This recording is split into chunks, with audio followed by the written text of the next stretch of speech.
এবং উপস্থিত আছেন আমাদের সংগঠনের রাজ্য কমিটির সভাপতি কমরেড রতন ভৌমিক সহ নেতৃবৃন্দ, সমবেত বন্ধুগণ, আগরতলা শহরের সুনাগরিক বৃন্দ, আপনাদের সকলকে আন্তরিক অভিনন্দন ও ধন্যবাদ জানিয়ে আমরা এই সভাতে আমাদের যে মূল 9 দফা দাবি সেই সম্পর্কে সংক্ষিপ্ত আলোচনা করতে চাই। আমরা কোভিড-19 পরিস্থিতিতে শ্রমিক, সাধারণ মানুষ, তফসিলি জাতি, খেটে খাওয়া উপজাতি, অন্যান্য অংশের মানুষ, তাদেরকে খাদ্যের ব্যবস্থা করার জন্য, নগদ অর্থ ব্যবস্থা করার জন্য আমরা প্রথমে মুখ্যমন্ত্রীর কাছে চিঠি দিয়েছিলাম মে মাসের 7 তারিখে। তারপর কোনো উত্তর আমরা পাইনি।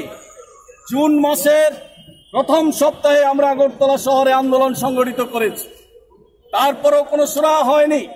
ফের আমরা আন্দোলনে নামতে বাধ্য হয়েছি এই 9 দফা দাবিকে সামনে রেখে। 1 তারিখ থেকে এই আন্দোলন শুরু হয়েছে।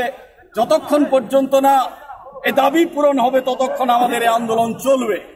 আমাদের দাবি কি? কোভিড-19 পরিস্থিতি একটা অপরিকল্পিতভাবে মার্চ মাসের 24 তারিখ লকডাউন ঘোষণার পর সমস্ত অংশের শ্রমজীবী মানুষ কর্মহীন হয়ে পড়েন। 14 থেকে 15 কোটি মানুষ সেই অবস্থার মধ্যে দাঁড়িয়ে ত্রিপুরারও কর্মহীন হয়ে গেছে।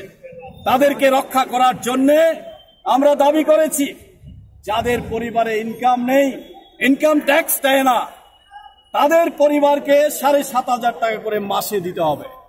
প্রতি পরিবারের সদস্যদেরকে মাথা পিছু 10 কেজি করে খাদ্য